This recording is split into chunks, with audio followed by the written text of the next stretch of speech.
E aí pessoal, bom dia. Conforme prometido no vídeo que lancei semana passada, hoje nós vamos falar sobre deficiências de minerais. E o vídeo de hoje é dedicado a uma inscrita aqui do canal, Ana Cláudia Castelo. Ela pediu para continuar com os vídeos mostrando as deficiências.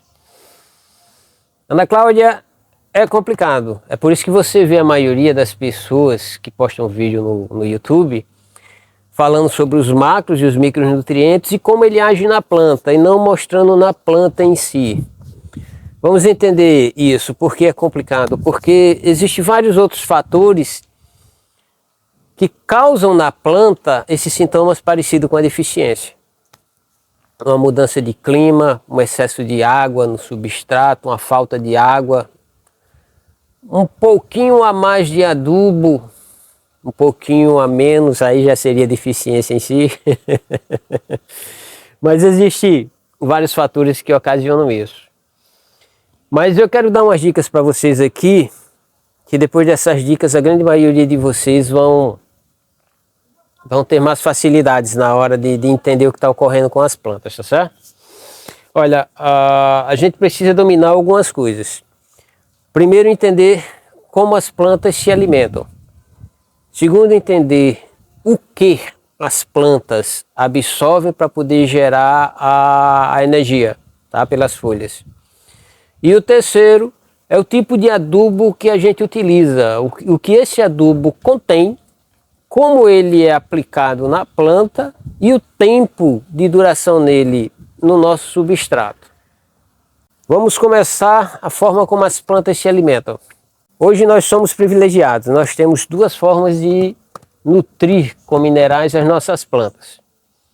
A forma natural, que na minha opinião ainda é a mais eficiente, é a forma como a planta se desenvolveu para absorver esses nutrientes, que é a forma radicular. E a tecnologia hoje nos permite também usar a forma foliar. Mas eu ainda comparo para vocês a forma foliar como uma injeção. Uma forma de você nutrir de forma rápida, porque realmente é rápido a nutrição na forma foliar, de alguns minerais que você percebeu que a planta está necessitando. Dá um up. Eu utilizo as duas maneiras aqui, já mostrei para vocês, já mostrei também os adubos que eu utilizo. Vamos entender a dinâmica disso no solo, para depois a gente vir para o vaso. É importante que a gente entenda no solo, lembrando que a gente cultiva nossas plantas em vaso. Tá? Então eu vou explicar no solo, para depois vocês entenderem o que às vezes a gente ocorre nos nossos vasos. E eu uso muito a expressão aqui que está presente, mas não está disponível para a planta. Vamos entender o pH do solo. Eu acho que a forma que eu vou explicar para vocês aqui, ninguém mais terá dúvidas. Enquanto eu vou falar, eu vou só colocar aqui alguns textos no vídeo, que é para vocês entenderem sobre alguns minerais que são de cargas positivas e outros que são de cargas negativas. Eu acredito que a grande maioria de vocês hoje tira dúvidas sobre esse tal de pH. Alguns não, porque tem gente que não consegue. Mas a grande maioria vai. Olha, para que ninguém apareça depois dizendo que o que eu falei está errado, que não é assim, a gente precisa voltar a entender um pouquinho de física sobre o átomo. Tá? O átomo ele é composto de três coisas. No centro, o prótons e os nêutrons, que estão ali juntos, que para se dividir tem que ser de forma atômica, e os elétrons que estão ali girando. Os elétrons, alguns são fixos, não saem, mas tem uns que gostam de passear. Que gostam de passear. E dependendo de uma força externa que você utilize, você pode, aqueles que são fixos, retirá-los, tá? E diminui a quantidade de elétrons. Quando você tem muito elétrons, a sua partícula, a gente gosta de dizer que ela é negativa, porque os elétrons são negativos. quando você tem uma outra partícula que tem de igual número de prótons e de elétrons, essa partícula a gente gosta de dizer que é neutra. E quando ela perde elétrons, ou tem menos elétrons, tem mais prótons do que elétrons, a gente gosta de dizer que ela é positiva. Tá? Todo esse arrudeio é para explicar para vocês que no pH, que vai de 0 a 14, de um lado ele estará com partículas positivas pela perda de elétrons e do outro estará negativo pelo ganho de elétrons. Ao centro, né, no 7, na escala 7, mais preciso, é para ele estar totalmente neutro. E a gente já viu também, que eu falei para vocês aqui, fiz um vídeo só sobre pH, que o ideal para nossa planta não é ele neutro, mas sim um pouquinho ácido.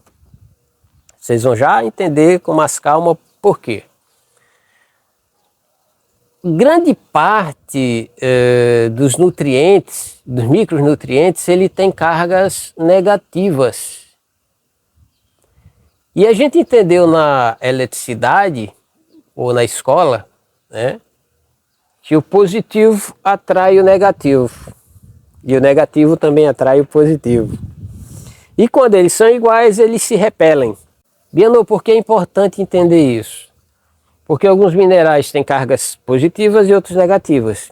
E quando você ultrapassa aquilo ali, se você deixa ele mais positivo, ele vai segurar, reter boa parte dos nutrientes que têm cargas negativas. E o inverso ocorre também. E quando isso ocorre, você vai ver que a sua planta está com a deficiência de um certo mineral. Você conseguiu identificar essa deficiência, você tem esse adubo e você aduba e nada. Aduba e nada. Por quê? Porque a eletricidade presente no seu substrato não permite que isso aconteça, ele segura. Né? Se o seu substrato está bem, ele não está segurando os nutrientes, tá? E ele está presente lá, à medida que você rega, a água passa e consegue fazer essa união elétrica, retirar essas pequenas partículas e levar até as raízes. A segunda forma de alguns componentes que, dependendo da sua composição atômica, não consegue ir pela água, ela só vai sair quando a raiz chega neles. Tá? Entendendo isso, vamos agora para outra parte. Vamos falar sobre os adubos. Só existe dois tipos de adubo: o orgânico e o mineral. O orgânico é aquele que a gente utiliza do esterco de gado, de ovelha ou da decomposição de folhas e galhos.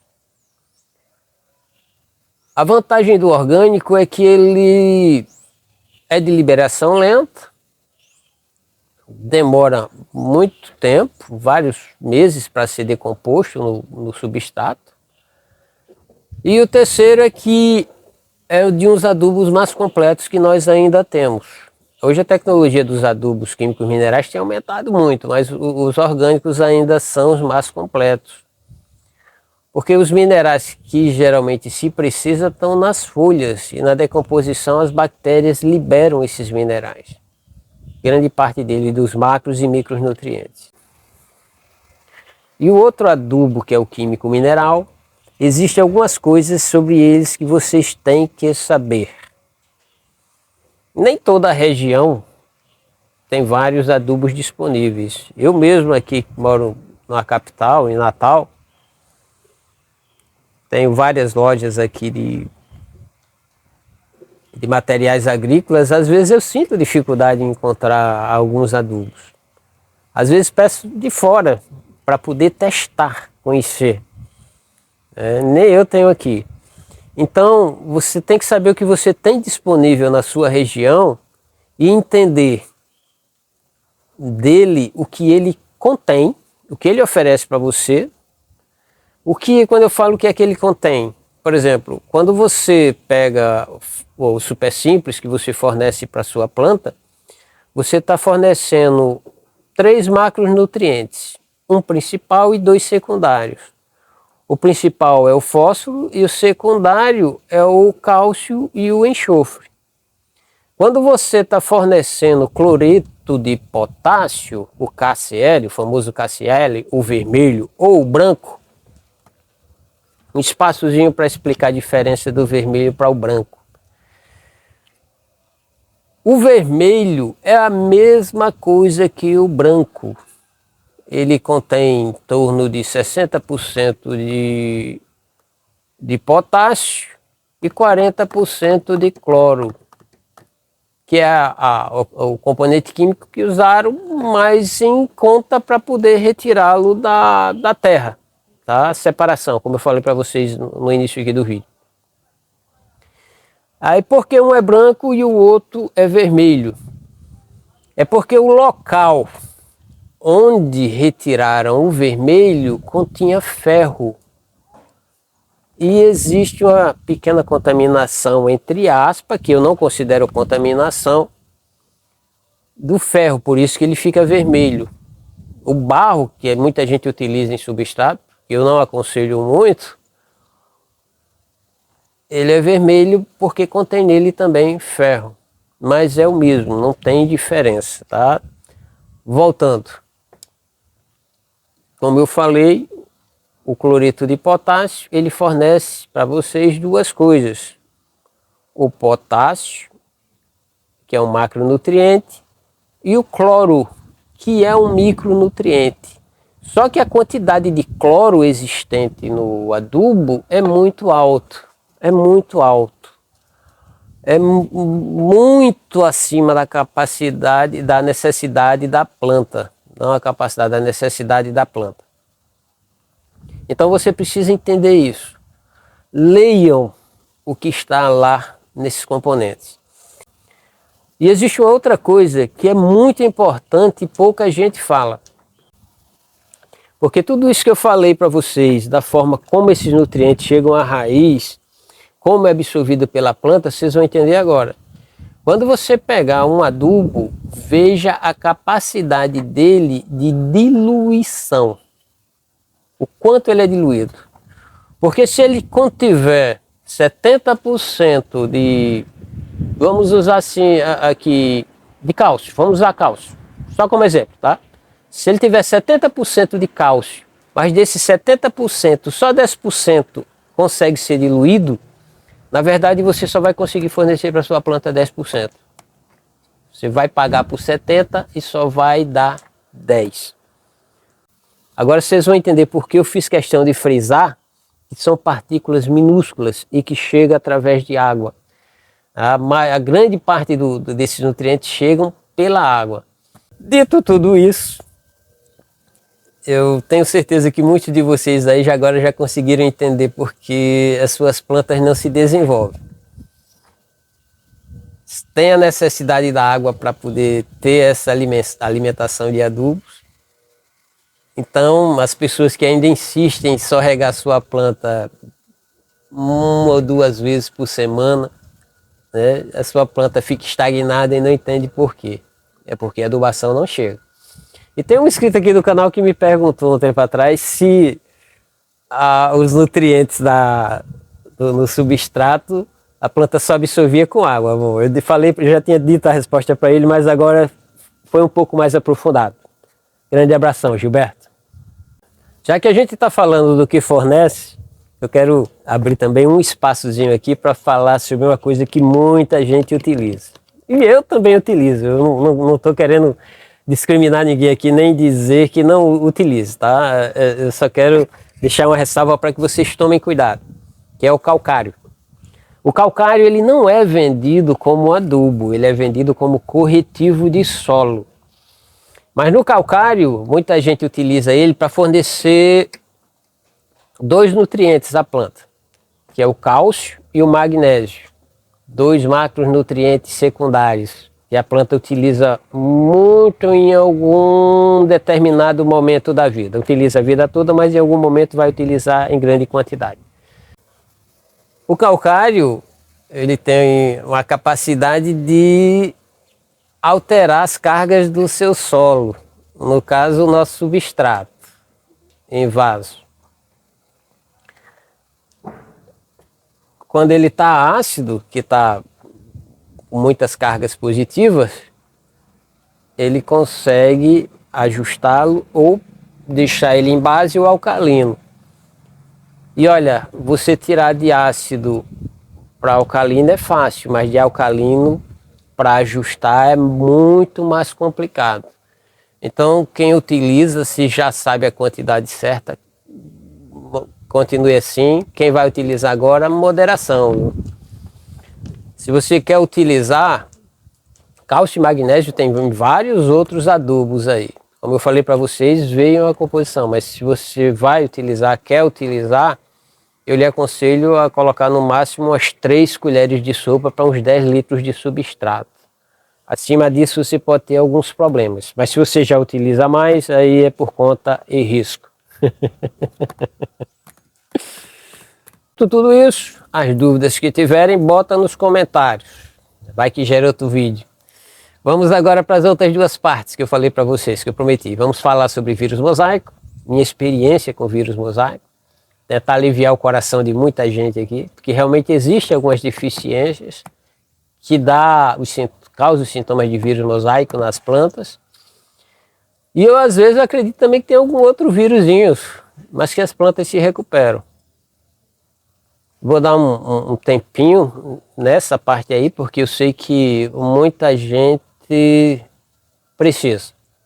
E vou finalizar mostrando a curiosidade que eu falei sobre a variegação que não é variegata natural. Vamos lá? Pessoal, já que o assunto é vírus mosaico, eu vou fazer uma coisa aqui que a grande maioria dos produtores jamais fariam. Eu vou abrir a boca aqui e falar para vocês que eu tenho 2 plantas com vírus mosaicos. Eu quero que vocês entendam que eu não sou a favor do vírus. Tá? Existe uma vertente que anda crescendo dentro do mundo das rosas do deserto, que é a favor do vírus mosaico nas plantas, mas não é o meu caso. Tá? Inclusive eu já cortei, joguei fora para mais de 20 plantas aqui, que não foram contaminadas pelas minhas plantas, tá? Eu quero deixar isso bem claro. Foi plantas que eu comprei já alguns produtores, de produtores grandes, e quando tiveram aqui comigo, elas apresentaram vírus, sintomas dos vírus, né? Porque para ter certeza se é vírus, teria que mandar fazer os exames. Existe para mais de 20 tipos de vírus que causam efeito mosaico nas folhas. O que eu sei sobre as que têm atacado as nossas rosas do deserto é que são os vírus que atacam o pepino, melão e assim por diante. Ó, a primeira planta que eu adquiri, e quando eu adquiri ninguém falava ainda, não se entendia muito sobre o vírus, não se tinha muita notícia que o vírus estava nas nossas rosas do deserto, foi essa moça aqui, ó, que é a Barbigel, minha Barbigel. E eu me sinto muito feliz em ter adquirido ela num período em que não estava esses medos todos, essa loucura que se tem hoje sobre o vírus, porque ela me deu a segurança para entender muita coisa. Ó, vou já ter que cortar esse galho, ó. Eu trouxe essa outra aqui, que é um enxerto dela, são as únicas Barbies que eu tenho. Isso aqui foi de uma encomenda que me fizeram da Barbigel. Aí eu aproveitei esse cavalo que eu tinha com 3 galhos e fiz para poder replicá-la, porque ela tinha apresentado uns probleminhas. Eu fiquei com medo de repente perder ela, tive que cortar algumas raízes. Mas por que eu amo tanto essa planta? Isso aqui, ó. Isto aqui é uma super florífera, é uma floração atrás da outra. Tá sem folhas, ó, mas essa aqui também estava carregada de flores. Essa aqui é a última. Por isso que eu trouxe essa aqui para mostrar para vocês. E a segunda planta que eu tenho com vírus é esta mocinha aqui, ó. Esta aqui é a caleidoscópio. A primeira vez que eu vi uma foto dessa, a rosa dessa mocinha aqui, eu fiquei encantado e procurava para comprar, e de repente ela tinha desaparecido do mercado. Aí foi quando eu descobri que ela tinha desaparecido do mercado porque é uma planta virótica. Ó, as manchas vermelhas embaixo, a clorose nas folhas, aqui dá para ver melhor aqui, pronto, a clorose nas folhas. Mas também semelhante à barbiguel é outra planta que desenvolve bem, cresce bem e floresce. A minha aqui tem uma característica interessante de, após as floradas, perder as folhas e depois botar as folhas de novo. Não acontece isso com a barbiguel. Não sei se é o mesmo vírus que está uma na outra. Mas quando eu soube que ela era virótica, eu tinha desistido de adquiri-la. Mas ganhei de presente. Uma grande amiga minha aqui, a Josefa Lamartine, me deu essa caleidoscópio de presente. Olha o legal de estar fazendo esse vídeo. É que identifiquei a podridãozinha lá. Ó. E a podridão ela não veio do início do galho. Ela veio do meio do galho. Quando ocorre isso, na maioria das vezes aqui, eu quero deixar essa dica para vocês, é percevejo. Tá? Na maioria das vezes é percevejo.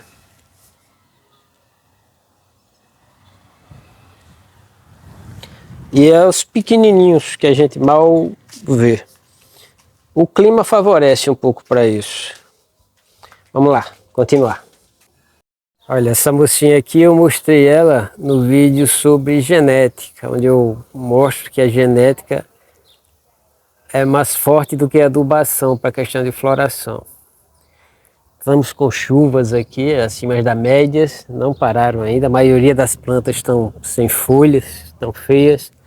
Mas ela, ó, mesmo perdendo as folhas, ainda permanece carregado. É o ano inteiro assim. E uma outra que eu mostrei também foi essa mocinha aqui, ó. Que é uma híbrida dobrada de crispo. Que tem aqui 3 enxertos. Mas a planta que me abriu os olhos e me ajudou a entender muita coisa sobre a deficiência que causa sintomas parecidos com o mosaico foi essa aqui, ó, que semelhante à outra, também tem 3 enxertos. A L14 e uma planta minha de sementes que está ali morrendo a matriz, infelizmente, por causa das chuvas. E uma amarela dobrada, aqui ó. Foi justamente nessa amarela que apareceu os sintomas. Esses galhos aqui é da amarela. Ficou os riscos fortes, muito visíveis na folha aqui. Fiquei muito triste no dia. Pensei em retirar logo a planta, cortar e jogar fora. Mas ao mesmo tempo fiquei curioso em saber em quanto tempo iria passar para os outros enxertos, os sintomas. E, para minha alegria, nunca passou. Vários meses depois ela permanecia ainda com os sintomas, mas as outras não. Então o que eu fiz? Troquei a adubação, ou substrato, e reforcei a adubação. E 2 meses depois desapareceu. O que pode ter ocorrido? Vamos lá. Eu sempre falo para vocês que enxerto, daqui para cima é uma planta e daqui para baixo é outra. Daqui para cima é uma genética com resistência a algumas doenças, daqui para baixo é outra que não tem resistência nenhuma a algumas doenças. E eu acredito que em algum momento a genética dessa planta aqui necessitou de algum mineral ou alguma coisa que o que estava sendo suprido para as outras, que na quantidade que chegava às outras, elas suportavam sem problema, ela não suportou e apresentou isso. Qual mineral? Eu não faço a menor ideia. Tá? Mas o que eu deixo para vocês aqui de feedback é que leva entre 2 a 4 meses para se resolver isso. E o ideal é você mudar o substrato e botar uma nova adubação. Porque como eu falei para vocês, às vezes o problema da planta não estar absorvendo os minerais, né? A nutrição pode estar no substrato. Vamos agora à curiosidade das variegatas. Ó, o que eu quero mostrar para vocês aqui agora, pouca gente mostrou na internet, pelo menos eu nunca vi. Aqui é a minha ala das variegatas, ó, as minhas variegatas de sementes. Essa aqui não, essa aqui é um enxerto, é uma vermelha dobrada de bordas escuras, mas o resto aqui, todas são naturais de sementes, são as matrizes. Ó, vários tipos de variegação eu tenho por aqui. Eu tenho 29 plantas aqui, matrizes, variegatas mesmo. E dessas 29 eu não cheguei a ver direito a flor nem de 10, para você ver o quanto as matrizes são complicadazinhas. O que eu quero mostrar para vocês são essas duas mocinhas aqui, ó. Afastar essa aqui um pouquinho. Trouxe elas aqui exclusivamente para mostrar para vocês verem que coisa.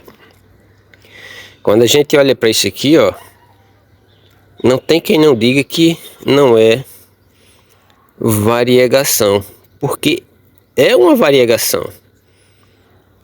Essa aqui, ó, as folhas verdes, mas esse galho variegou em uma variegação muito linda, ó, quase porcelana. Mas essa variegação não é que nós queremos. Por causa disto aqui, ó. Ela é causada por causa desse fungo aqui na casca. Repare que só fica nesse galho, não tem nos outros. Tá descendo. E essa outra aqui que só está nesse galho, muito lindo esse padrão. Também, ó, o mesmo fungo. Ou seja, essa planta não é variegata, semelhante às outras, ó. Não vou pegar porque eu tava pegando aqui no fungo, não sei se passa. Mas esse aqui é o que a gente quer, ó. Essa aqui é uma variegação que eu tenho fantástica. Ela deixa o galho um pouco amarelo. O galho que fica um pouco amarelo aqui, ó, ela fica totalmente branca, porcelanazinha, depois fica amarela e ela dá algumas tonalidades de cor diferente. É porque ela tá variegando agora de novo, porque ela tinha ficado verde, estava na sombra, aí eu trouxe elas para o sol. Mas essa aqui, apesar de aparentar ser isso aqui, não é. É por causa disto aqui. Entenderam agora porque eu digo que é complicado o negócio? Às vezes a gente pensa que é uma coisa e é outra coisa totalmente diferente. Esses galhos eu vou cortar e jogar no lixo.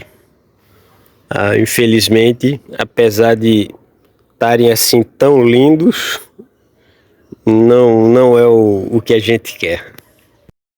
Pessoal, esse foi o vídeo. Foi mais longo do que eu planejei. Tinha muita coisa que eu queria falar, mas não deu tempo. Então, quem tiver dúvidas, coloca aí nos comentários. Talvez sua dúvida gere um outro vídeo. Essa mocinha abriu hoje. É laranja. Cor rara. Aquele que gostou, não esquece o like. Aquele que não foi inscrito, já assistiu 2, 3 vídeos meus. O que é que tá esperando para se inscrever? E não esqueçam de ativar o sininho, se não tiver ativado, porque como eu não posto vídeos diários, o YouTube às vezes não indica que eu subi um vídeo na plataforma na mesma hora que fiz. Muito obrigado a todos que permaneceram aqui até o final e até o próximo vídeo. Grande abração a todos.